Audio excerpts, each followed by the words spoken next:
Mr. Davis, is your audio connected? You hearing us? No. We're not hearing you. All right, says you're connected. We should be able to hear you. Good afternoon, everybody. Can you hear me? Yes. Hearing you brilliantly. Are you hearing us? Can you hear us, AJ? AJ, you're not hearing us? All right. I can't hear you all, though. No. All right, I'm not doing that. You hear me now? We're Yes. hearing you fine. Are you hearing us yet? I can't hear you all, though. Wait, then. That's probably going to be me, Bill. Because as soon as I take that off. You can't. Don't take it off. Yeah, we don't want to do that. All right, I'm just going to try it like this. Are you hearing me through now? Yeah, I still can't hear you, Bill. All right, but you can hear me. Yeah, I can hear you now. Okay, so basically, somehow, Jamil, when you were connected, Yeah. we get that feedback. Yeah. However, you've done this before. Yeah. Log back in. There's some button you need to push. You want to try? I'm sorry, AJ. We have done podcasts before. We are on episode 53. I know. Yeah, Okay, you guys are fine. Listen, I totally understand. I totally understand. Okay, and I'm going to work on the sound. Is that it? Yep. Okay, watch. Oh, wait a second. Hold on. Okay. All right. Testing? Yeah? Yeah? Yeah. Yeah. I think we got it figured out, AJ. Okay. All right.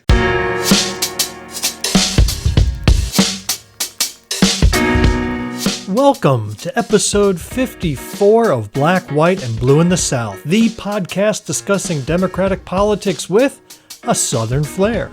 I'm Bill Kimler. I'm Jamil Brooks. And we're coming to you from Greenwood, South Carolina, a little red county in a very red state. So, normally you would not have received an episode this week, given our bi-weekly schedule. But after our interview with AJ Davis last episode, Jamil and I were so pumped up, we continued recording for another hour, covering some news items that you'll want to hear. We shared a shocking story of ICE essentially kidnapping someone who was in this country legally. We did a deep dive into the destruction, cluelessness, and outright lies around Trump and Musk's DOGE, and we end on a somewhat positive note as we listen to someone who surprisingly had some solid ideas about reforming the U.S. Congress. So sit back, make sure you've taken some blood pressure pills, and enjoy the show. For up-to-the-minute reports, stay tuned to this station. Now the news. Jamil, last time we met, we talked about the fact that deportations have begun across this country. Yeah. And we had reported the fact that this was an initiative that was going to affect people based on the color of their skin, despite Yeah. the claims by the administration that they were only going after criminals. We had given examples where Puerto Ricans, who are American citizens or are U.S. citizens, were being detained and questioned and didn't happen to have their paperwork on them. Members of the Navajo Nation were being detained and questioned. And again, not because they were targeted criminals with criminal activity, but they were just walking while brown.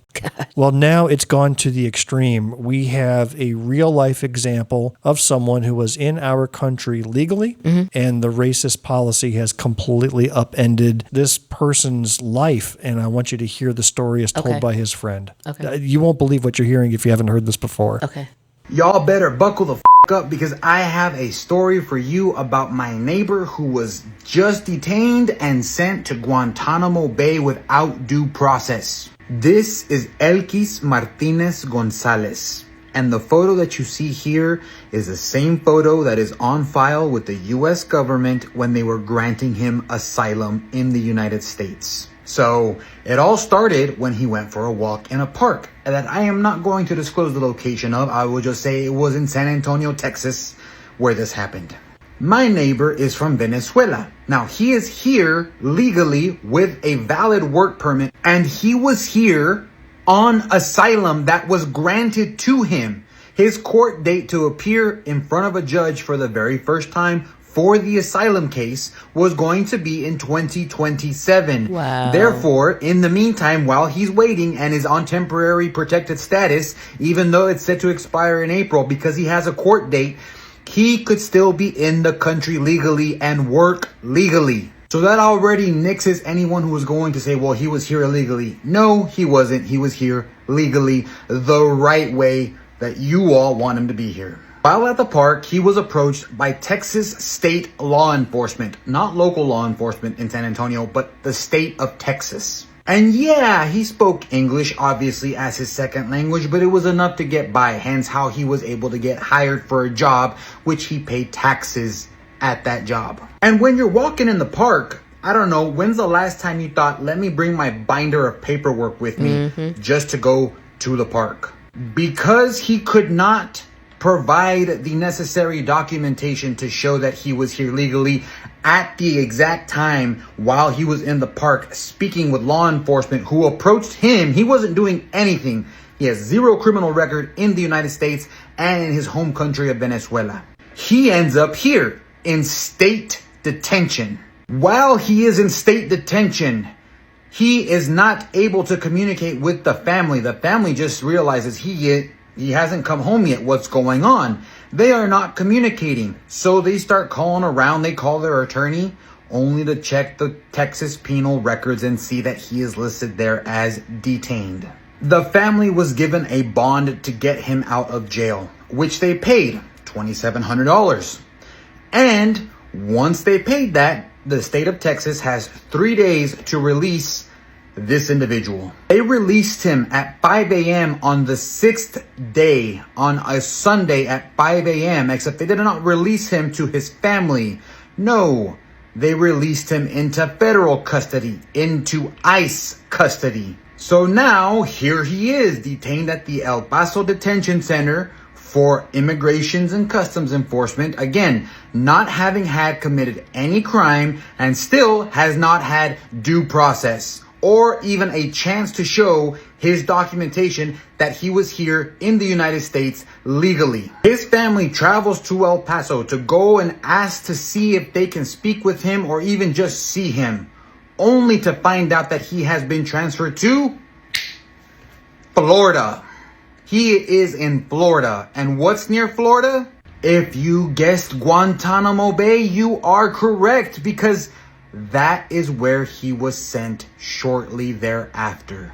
He had been communicating with the family, and today it is Thursday, February 20th. The last contact that he had with his family through an app that charges you 25 cents to be able to send a text and charges you about $5 for a 5 to 15 minute phone call. Yeah, they can't access him anymore. He doesn't show up as being someone who is in the records anymore. They have not had contact with him in 8 days as of Thursday, February 20th. They last were able to speak with him on the phone because he would call like clockwork for 2 to 5 minutes like he was allowed to up until February 12th. During this entire process, he has not had an opportunity to prove his innocence. He has not had an opportunity to speak with a judge. He has not had an opportunity to show his documentation or even be looked up in the system that he is here on temporary protected status, which means that you cannot be deported to the country of origin if you are under that status. So to everyone who thought that they were deporting the bad guys, no. They're deporting innocent people and not giving them due process when they're in the country legally. And it happened to my neighbor. When the state of Texas says that there are no ICE raids going on in the state, that's because the state is doing the dirty work for the government and then passing them over after the dirty work has been done. And yes, I was given permission by the family to be able to tell his story. I have also shared this with my local news outlets. I have shared this with my congressman's office. And I want all of you to please share this so that people know the truth about what is going on. They are sending innocent people to Guantanamo Bay. And it can happen to you and your neighbors next. Wow. What do you feel after seeing that, Jamil? You look very tense. Yeah, because once you go into a concentration camp like that, it's all bets are off. Like, that is probably the place where you can't even think humanitarian style thoughts. That's horrific. And you take him and you prevent him from proving. Because I thought over here you was innocent until proven guilty. And you know, it's not just him. No, there are others. But here's the other thing. I believe because, again, we're dealing with a group of people, and right now it's Republicans that are in power. This is a group of people who will not show you when they screw up. So before they come out and say, oops, my bad, sir, we're going to send you back home to your family, who knows what's going to happen to this guy at this point? But like coming back home to his family, I believe the chances are slim to none. Now, I pray and hope they prove me wrong. Well, there has been an update. Where is he? Would you like to see the update? Please. This is shocking. I'm about to be in panic mode. I have an update regarding my neighbor who was detained, deported, and sent to Guantanamo Bay. Where you at, child? This is him right here with the heart over his face. That the picture that the family sent me, this is how they found out, was through social media.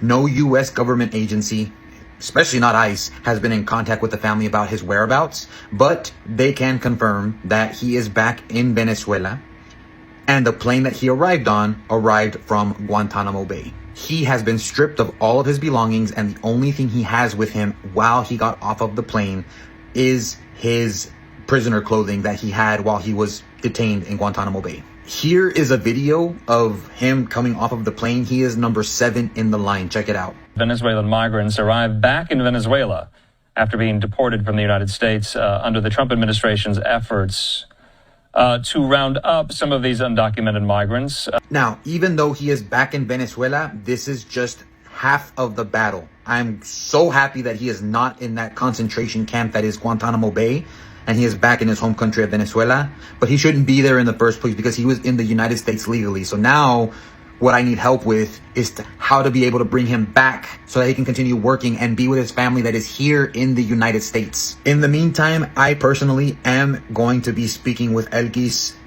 once he is able to access a phone, to be able to have a phone call with him to get more information as to what happened, what's going on, what did he go through, all that experience. I've also, again, shared this with my local news media outlets here in San Antonio. They are ready to also speak with him and publicize this story once the family is ready to move forward in doing so. But we want to have that conversation with him first before we move forward with anything else. All I can say is that right now, a lot of people probably feel helpless. They don't know what to do. But all I can say is do not let up on the pressure on the people in charge. Because if we had not been silent about things like this, he probably would have stayed in Guantanamo Bay for I don't know how long. But thankfully, he was able to get out. And yes, he's back in Venezuela, but he has nothing with him because the U.S. government took everything from him. I will continue to keep you all updated on the status of Elkis and how we're going to be able to bring him back to the United States legally. And remember, there are more of us people than there are of people in power. We're the ones that tell them what to do. They work for us. So keep the pressure on the people in power so that this doesn't happen to you or your family member or your neighbors, because nobody, especially innocent people who are in the country legally, deserve to go to Guantanamo Bay simply for how they look or the country they were born in. This is not the country that I want for myself or my family or my children. This is not the United States that I have come to know and love. This is the authoritative, autocratic dictatorships that we have seen fail throughout history, where they're rounding up innocent people, stripping them of all their possessions and humanity, and shipping them off to other countries. Yeah. That is not the United States. And anybody who applauds what this administration is doing, shame on you. And what's happening is, I try to say this in as easier way to swallow, but what is happening is people voted in their imaginary tax brackets. That's how you have Donald Trump back in office. You have people voting to make sure that in their minds that, air quotes, that no one is taking their money and taking their resources because, again, they don't need them. They don't need the resources. But those individuals voted to put someone like Donald Trump back in office. And the whole time they are voting to eliminate the very resources that they need. And I'm talking about the white population that still supports Trump to this day. Every resource that black and brown people need, I need for people to know that white people need those resources too. And so you're proud to say that ICE came and pulled someone, a working individual who is contributing to taxes.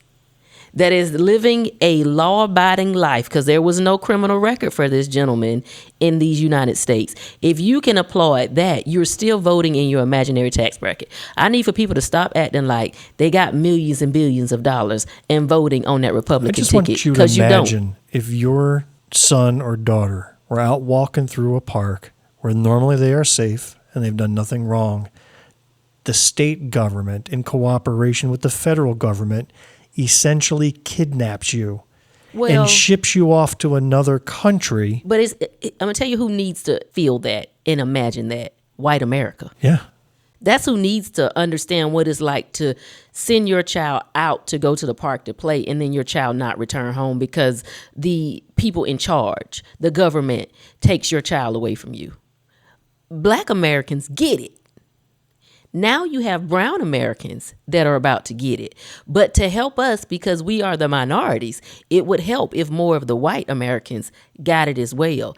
It is the absolute worst feeling to know that when your child leaves home, or your spouse, or shoot, at this point, even you leave home, there's a strong possibility you're not going to go back because you're going to get caught into this windmill, this tornado of a system that is sucking out people that shouldn't be sucked out. So the emphasis here, I hear so many people talk about what we need to do. What we've got to do is that every white American, Bill, that voted to put that lunatic back in office when they had black and brown coworkers, black and brown friends, when they worshiped on Sundays with black and brown people, if they were comfortable to send that lunatic back to the house, the conversation that we're having about what that gentleman went through needs to be had in the homes of those individuals. Well, like what AJ said earlier, is that the MAGAs who come to regret it themselves, did you regret it because of the actions that are being performed or because those actions finally hit home in your backyard? He summed it up. I've seen several TikToks of white ladies with children. They were upset because the government was making them, one of them owned a BMW,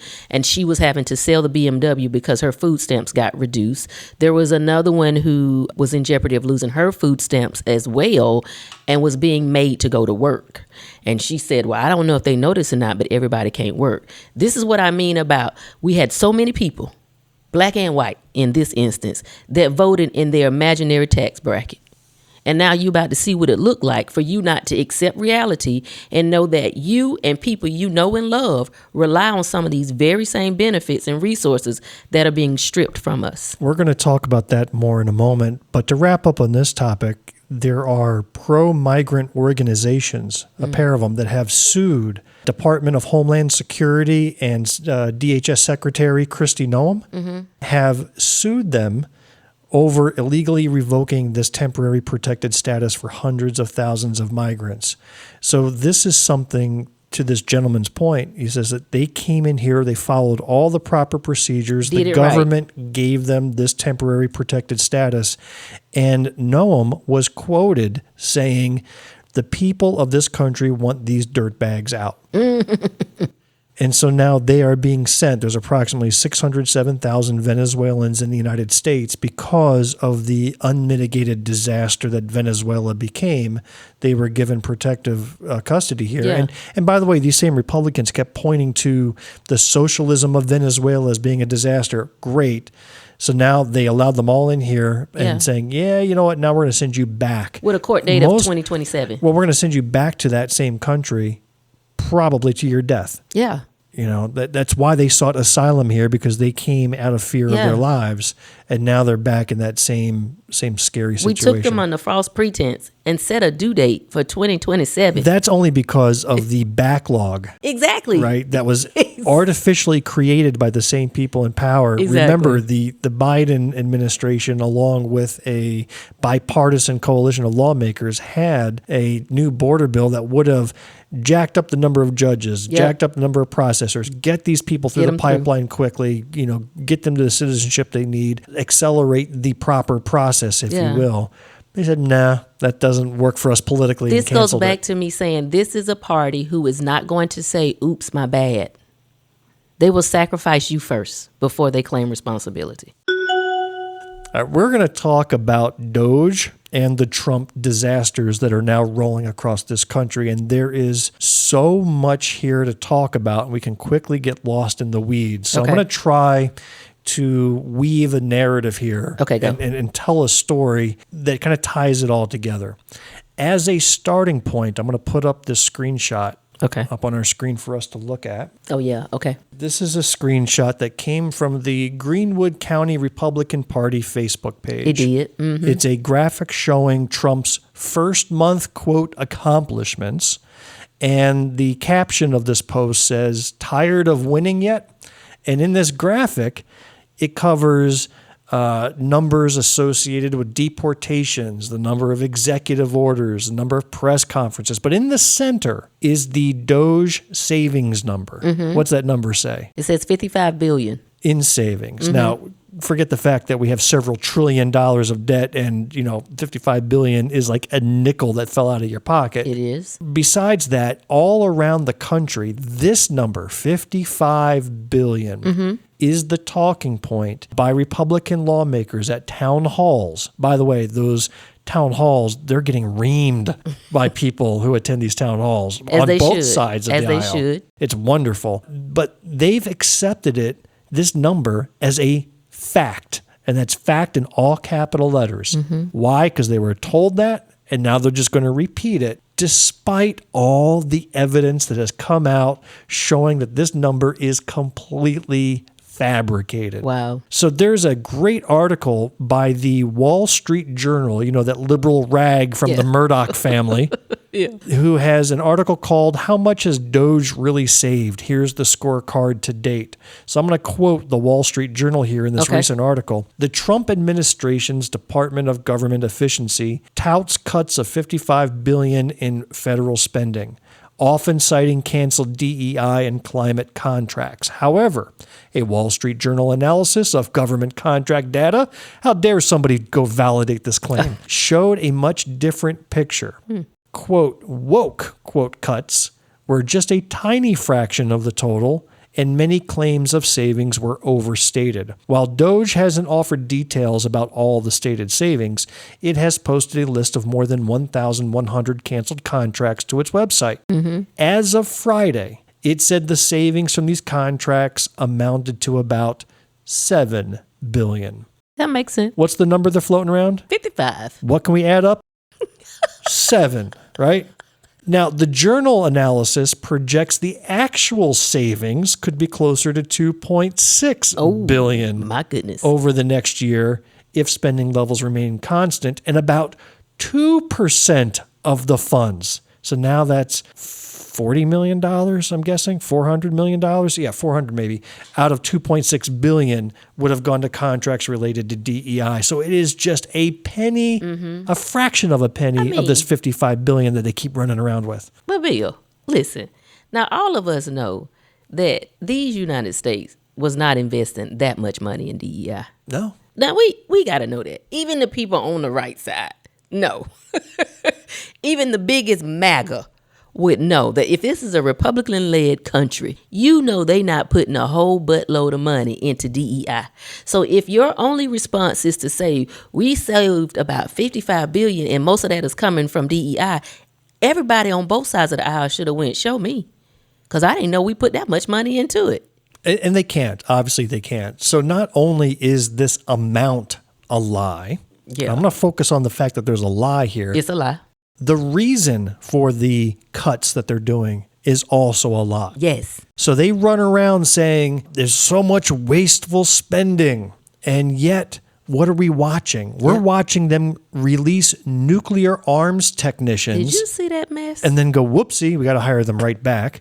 They're letting national park staff go. So now the national parks are shut down. And just yesterday they said, whoopsie, we're going to try to bring them back. But they can't find them. They let VA, Veterans Affairs workers go. Veterans. Right? One of the most understaffed agencies as it is, letting thousands go. And then also USDA researchers working on the bird flu. They were let go. Yeah. and how you liking them price of eggs. Okay. Right? And now they're trying to get those guys back. Everybody to come They back. are doing this at random with no rhyme or reason. And how dare any of them say we're going after wasteful spending? First of all, I don't even like to call his name because I'm just trying to figure out how in the world, we a family show. How in the world Elon Musk is doing all that he's doing? But I know that it is about payment, and I know that it's about a deal that was made. That's the only thing that would allow him to be given as much access as Donald Trump is given, because we all know that Donald Trump has a really big ego. So he has to stay in front and center of everything. So to share that spotlight with Elon Musk, I mean, what in the world did he promise him to have him to get comfortable enough to sit somewhere and let somebody else do the There's talking? a new alpha male, and they're ranked solely based upon their level of wealth. Yes. And yes. so Elon outranks Trump in terms of wealth and now gets to control that administration. Yes, and that is that is the issue here. We are being fed lie after lie, and these lies are easily fact-checked and proven. Story after story is coming out, from pink-haired liberals to red hat-wearing MAGA faithful. Yeah. What they're doing is slash and burn without reason, Yeah. without research, without understanding. I wrote a Facebook post recently on my personal page. This is how outraged I was. I were on to. Right? Okay. I mean, I have a political page that I usually do, and then my personal page is Yeah, for dog I and do. cat pictures, but Yeah. this one just blew me away. They have no effing clue what they're talking about None. when they declare they found wasteful spending. For example, and I've got several examples. One of the earliest ones were the outrage over millions of dollars of condoms being sent to Hamas in Gaza. Yeah. That was a quote from our president. It was. It was an anti-AIDS program to the Gaza province in Mozambique, a high AIDS area. You wouldn't hear that, though. They wouldn't put that out there. No, this was to the terrorists in Gaza, Hamas. Yeah. They didn't know what they were talking about. Another one, this was South Carolina's Congresswoman Nancy Mace. Oh, my God. She writes this outraged post that there was millions in science research making animals transgender. Monkeys and turtles and all these other animals. No, it was transgenic research, which is completely different from transgender. Yeah, and a very cutting edge technology, but it was Listen. she mixed it up, and so she won an outrage. There's another one. Trump on Truth Social wrote that we were paying leftist news organization Reuters $9 million to study large-scale social deception and that it must stop right away. The truth? It was a cybersecurity firm called Thomson Reuters. Nothing to do with the news agency. They were a cybersecurity firm hired by the Department of Defense to prevent social engineering attacks, which is a very necessary thing in the modern world. But they don't know what the F they're talking And about. this is why they don't want you to fact check. This is why they don't want you to. They want to No. keep throwing things. Here's his strategy, and then I'm going to tell you why I brought up Elon Musk and Trump a minute ago. But his strategy is to keep throwing so much crap at you so fast that you don't see that they really don't know what they're doing.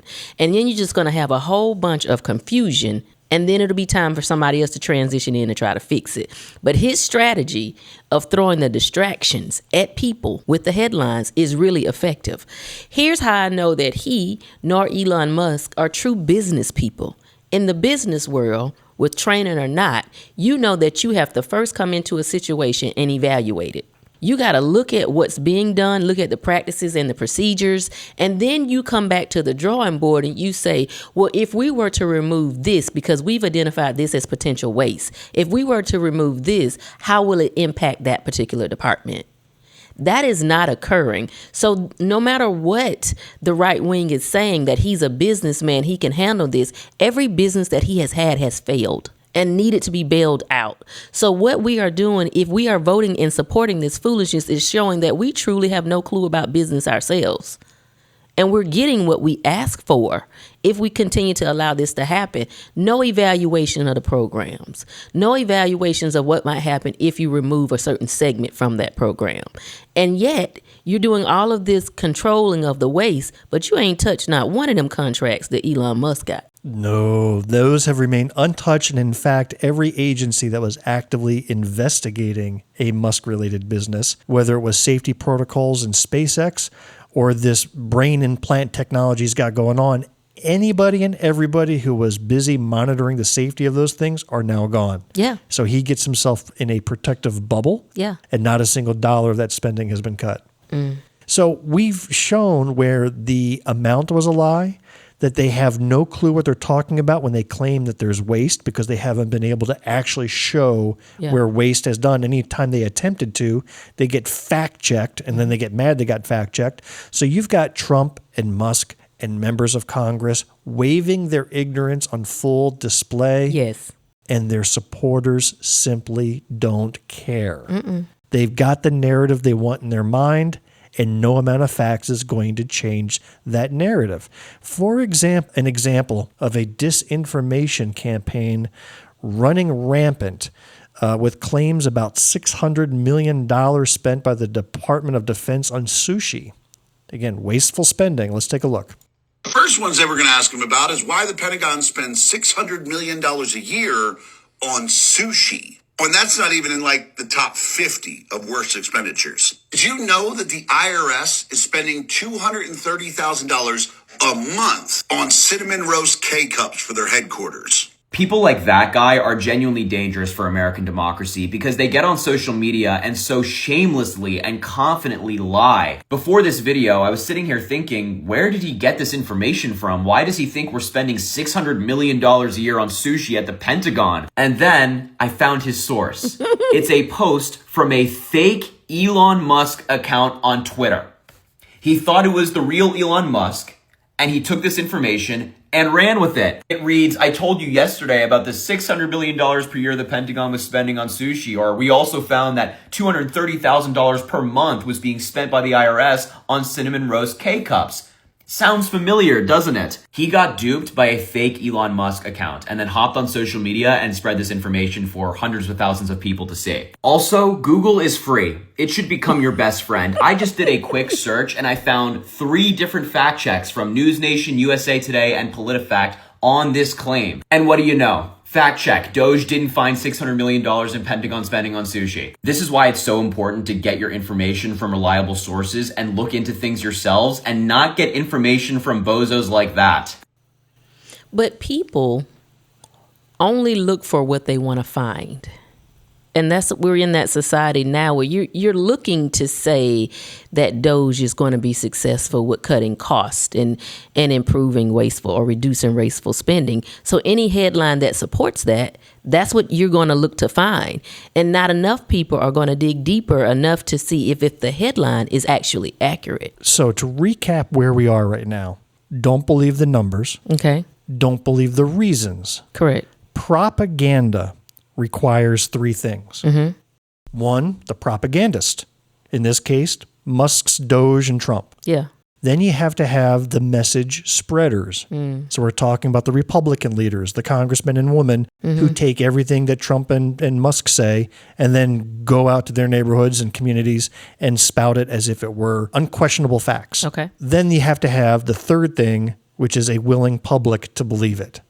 And we've got all 3 in play here. You sent me a clip recently that was on one of those talk shows, and I don't know what it was you were watching, but somebody tried to make the case that I don't know why he was complaining about what DOGE is doing because Obama had done the exact same thing. What were you watching when you heard that? I know this is going to shock our listeners, but it was Fox News, and this was the Harris Faulkner Show. So she has her own segment on Fox News. Now, who's this? Harris Faulkner. Faulkner. Okay. And I don't follow Fox News, but my client That's does. my first question is My why are client. you watching Fox News? It's my sweet baby client. Okay. That's how he spends his day, so I spend time with him, and that's what we do. In this show, she was going on about how DOGE was doing such a wonderful thing about preserving our tax dollars and cutting out this wasteful spending, and she just could not seem to grasp why Democrats was in such an uproar and wanting to protest and staging all these type walkouts and boycotts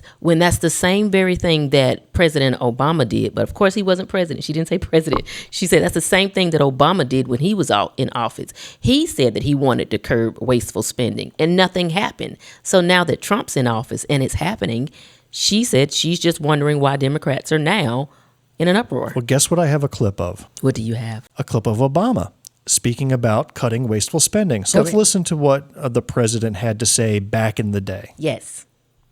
From the day I took office, one of the commitments that I made to the American people was that we would do a better job here in Washington in rooting out wasteful spending. At a time when families have had to cut back, have had to make some tough decisions about getting rid of things that they don't need in order to make the investments that they do, we thought that it was entirely appropriate for our governments and our agencies to try to root out waste, large and small, in a systematic way. Obviously, this is even more important given the deficits that we've inherited and that have grown as a consequence of this recession. This makes these efforts even more imperative. Today, I'm signing an executive order that builds on their good work. It directs agencies to slash spending in each of these areas: travel, printing, IT, because we believe that we can get better results for less using technology. And overall, spending in the areas covered by this executive order will shrink by 20%. And members of my cabinet will keep reporting on their progress to Joe Biden and ultimately to me. All right, so I want to recap. He signed an executive order in 2011. This was after they're coming out of one of the biggest financial crises our country ever had. And it was Executive Order 13589, Promote Efficient Spending. And it was specifically limited to agencies' travel, information technology devices, printing, executive fleet efficiencies, and extraneous promotional items. Those 5 things, Trump and Elon Musk will never cut spending in. Correct. He didn't talk about we're going to eliminate the Department of Education. We're going to eliminate scholarships for black students to go to college. We're going to eliminate veteran services. It wasn't slash and burn of these agencies. It was, hey, let's take a look at the tools your agencies use and narrowly in that scope of 5 things, like printing. Yeah, let's use less paper. Yeah. I would say that was probably more of a token gesture, lead by example type of executive order and eliminating waste. You weren't going to get $1 trillion of savings out of cutting your printing costs. Correct. But to make an equivalence between the Obama executive order and what Trump and Musk are doing is so far out of whack, it's not even funny. However, this is Fox News strategy. It's a headline-based strategy that keeps working to the population that doesn't want to dig for themselves.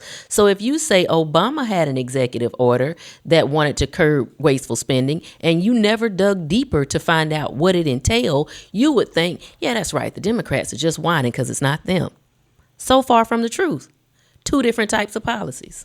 And he said a systematic approach, not just going there with your eyes closed. Exactly. There's a difference between going at it professionally and being a buffoon. Yeah. And what we've got are buffoons running through the china shop, just knocking stuff over left and right. Yeah. Well, we are at that stage where people are starting to feel the impacts and they're speaking out. Okay. There's a lot of viral clips out there already of former Trump voters or Trump, people said, I voted for Trump 3 times, but now I regret my vote. And I would turn us back to A.J. Davis's clip about that. What had you be MAGA to begin with before I start feeling any sympathy for you now? Yeah. But I'm going to take one of those examples specifically and talk about a news investigation done in Kentucky at a very poor school district that is starting to feel very nervous about what they're seeing coming out of the White House. So this clip comes to us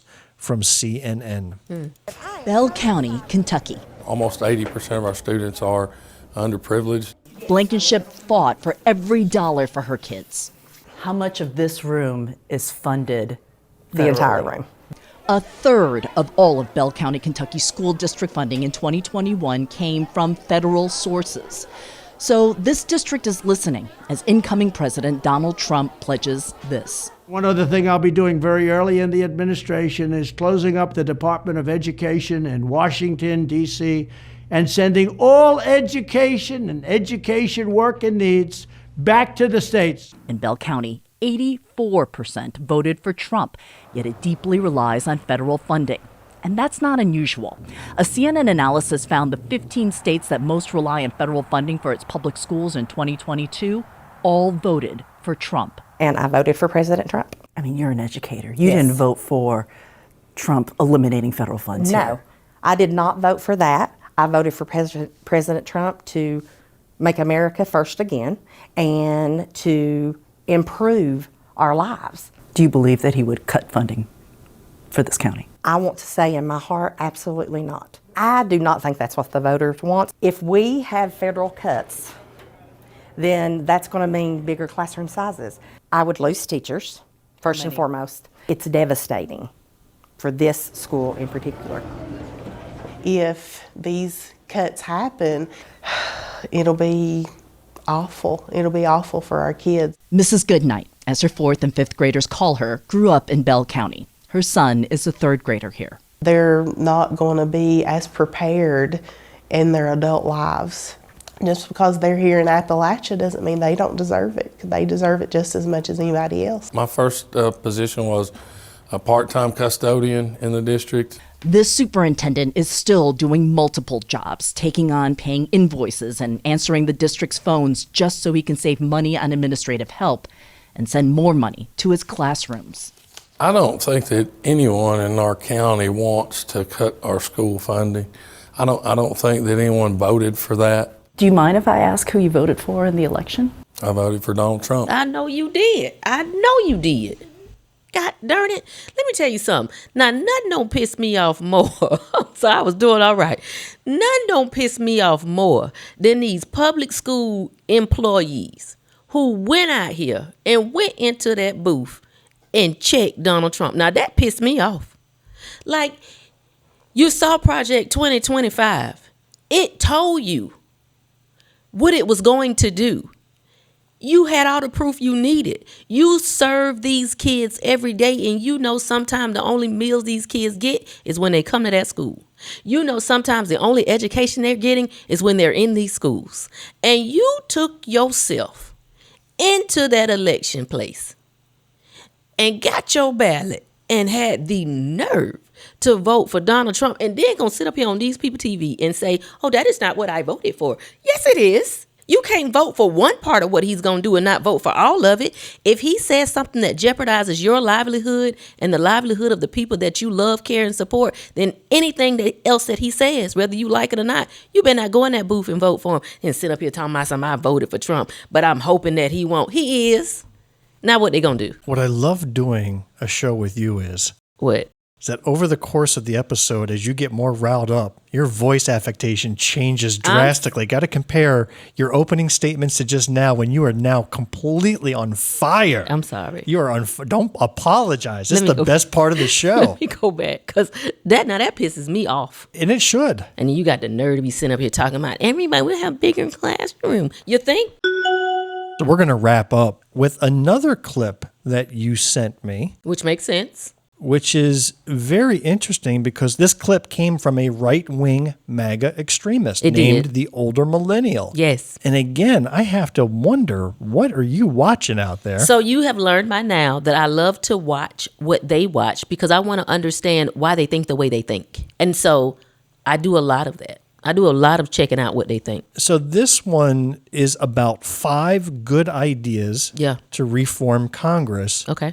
And as you read the comments, you wouldn't know that anybody knew who this guy was. Mm-hmm. So basically, you're telling me, Jamil, that you don't care if there's a good idea that comes from the other side of the aisle. You don't care what political ideology they are. A good idea is a good idea and can stand on its own. That's called putting somebody in the office who doesn't understand what bipartisanship looks like. So let's listen to this guy called the Older Millennial, who's kind of big on TikTok. He was so big on TikTok that his original account got canceled, and he had to start all over anew because he got canceled by TikTok.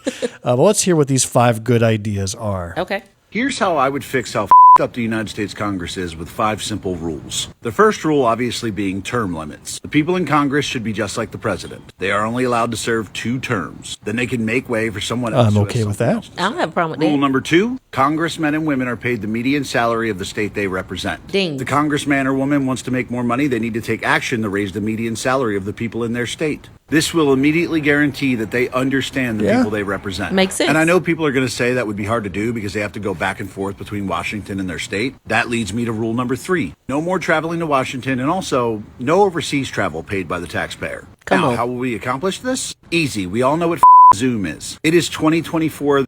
All right, this is where I had my first objection. Okay. Do you not remember the clip I played for us in our last episode when I saw that one. of our state legislators on Zoom? Can you hear me, Bill? Can you hear me? Can you hear me? I can hear you. Can you hear me? Wait a minute. Click the button. No, that's not it. As much as I want to make fun of them, what did we spend 5 minutes doing when we brought AJ on?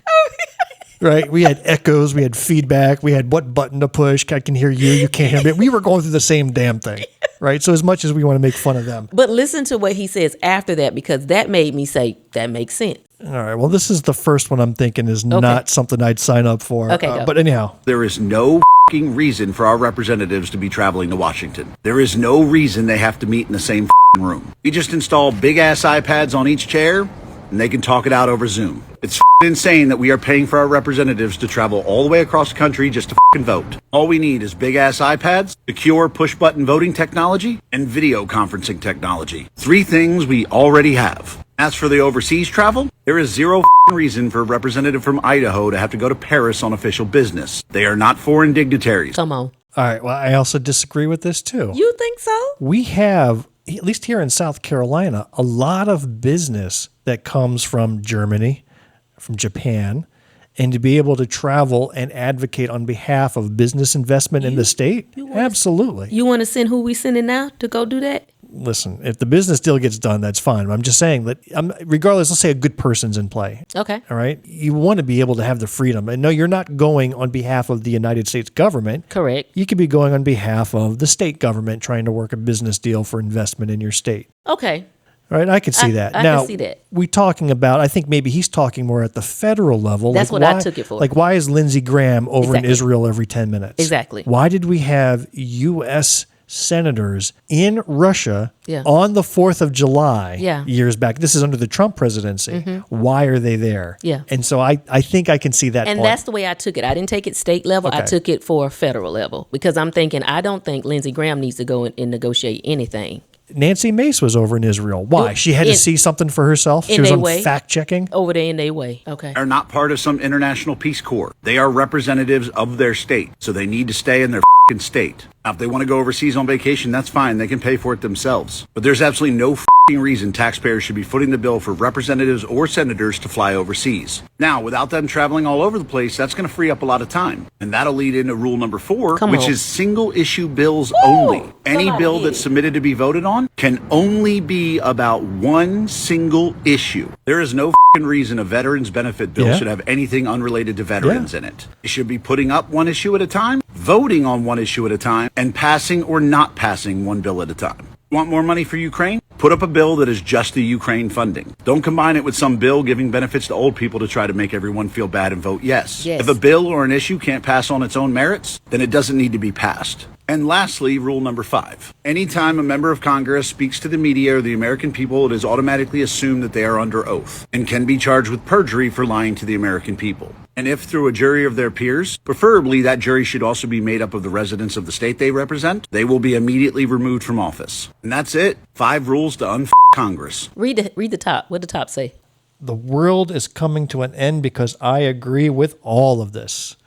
Yeah. Yeah. I mean, it's legitimate stuff. That last one, I mean, again, this came from one of the most poisonous, toxic accounts out there in social media. And I clicked the heart. Yes, I did. But this line, well, let's be serious. What we're watching here is what's called a stitch.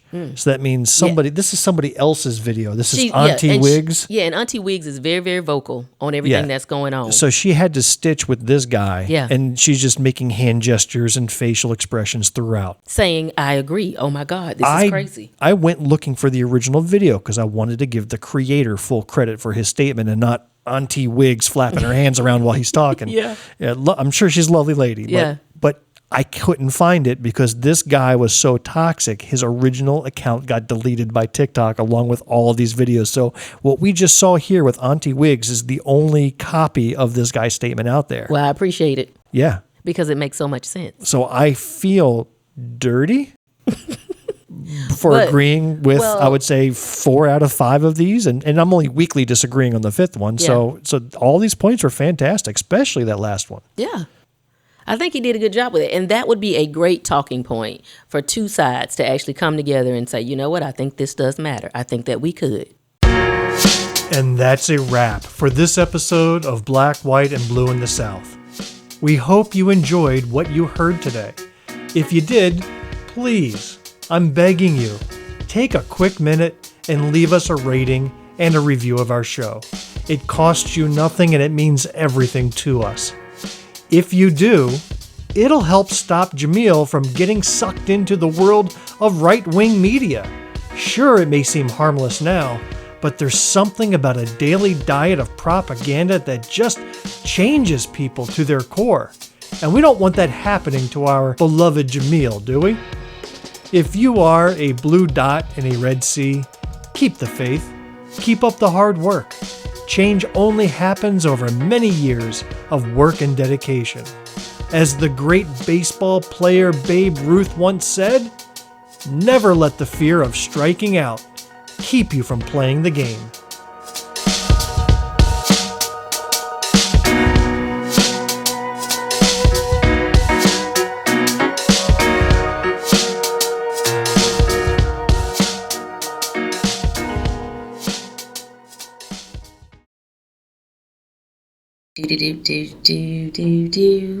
The end.